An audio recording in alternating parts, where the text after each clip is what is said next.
Saya punya nenek yang tidak bisa membaca Al-Quran. Ketika saya masih kecil itu, nenek saya itu meminta tolong kepada saya untuk menuntunnya agar bisa menghafalkan surat Al-Mulk. Waktu itu saya bingung kenapa kok nenek saya itu bersikeras untuk bisa hafal surat Al-Mulk. Nah, ketika saya sudah besar, saya mendapatkan riwayat dari sahabat Anas bin Malik bahwasanya Rasulullah Shallallahu Alaihi Wasallam dulu itu pernah bercerita bahwasanya dulu itu ada seorang laki-laki yang meninggal dan dia itu nggak hafal satu surat pun dalam Al-Quran kecuali surat Al-Mulk. Nah, dia ini ya kelihatannya itu orang fasik. Jadi ketika dia meninggal, setelah dikuburkan, malaikat itu udah siap nih buat mendatangi dia, malaikat udah siap buat nyiksa dia karena ya kelihatannya orang ini adalah orang fasik. Ketika malaikat ini udah bersiap buat nanya-nanya, buat nyiksa, surat Al-Mulk ini menjelma menjadi seseorang dan dia itu ngebelain orang ini agar ya jangan disiksa.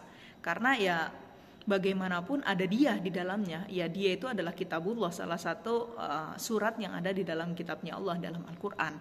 Maka ya nggak pantaslah malaikat itu buat nyiksa dia. Tapi malaikat ya mau gimana pun terkena konstitusi hukum, dia kalau orang yang berdosa ya harus disiksa seperti itu.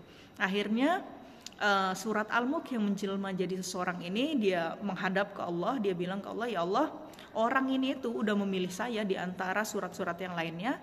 Dia memilih saya, dia mempelajari saya, dia menghafal saya. Apakah engkau akan menyiksa dia sedangkan aku berada di dalamnya, sedangkan aku ada di dalam rongganya, sedangkan aku ada di dalam dadanya?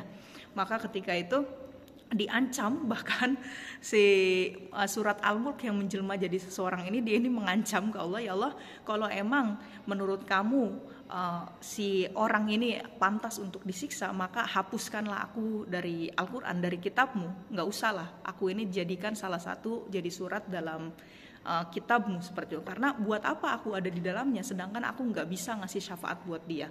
Akhirnya Allah dari situ menjawab, ya udah sono bilang ke malaikat bahwa aku sudah menyerahkannya padamu dan kamu berhak untuk memberi syafaat untuknya, seperti itu. Jadi yuk kita sama-sama menghafal surat Al-Mulk.